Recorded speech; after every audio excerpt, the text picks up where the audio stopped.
Jim, your team were up against it in the first half, but they came on strong despite going behind. Yeah, we were up against it in the first half and the start of the second half as well.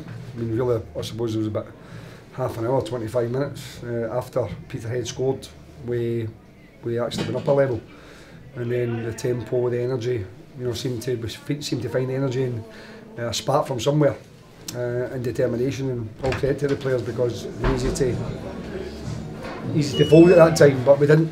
As you said, yeah. So I mean, it was a tough match, tough conditions. The wind was really difficult to play in, and Peterhead mastered it better than we did. There's no question about that for an hour or so. And as I said, we managed to just the equaliser was the big turning point. I think we got an equaliser, and then from then on in, obviously it changed the game a wee bit from Peterhead. They had to then chase it to try and get a win, and we managed to pick them off in the counter attack, and thankfully we managed to do that. Declan's been in good form. That's another two decent strikes too.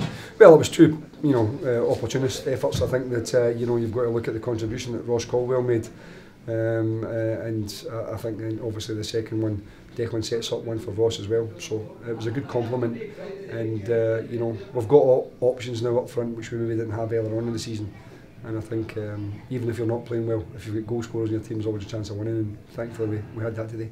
And if you can get results like that, do you think you can still challenge for the title? Well, that's what we're supposed to be, one of the favourites at the start of the season. But I can never quite work out how someone suggests that. This league is so tight, so difficult, and there's probably half a dozen teams at least could win the league, and we're one of them. So we're in the mix.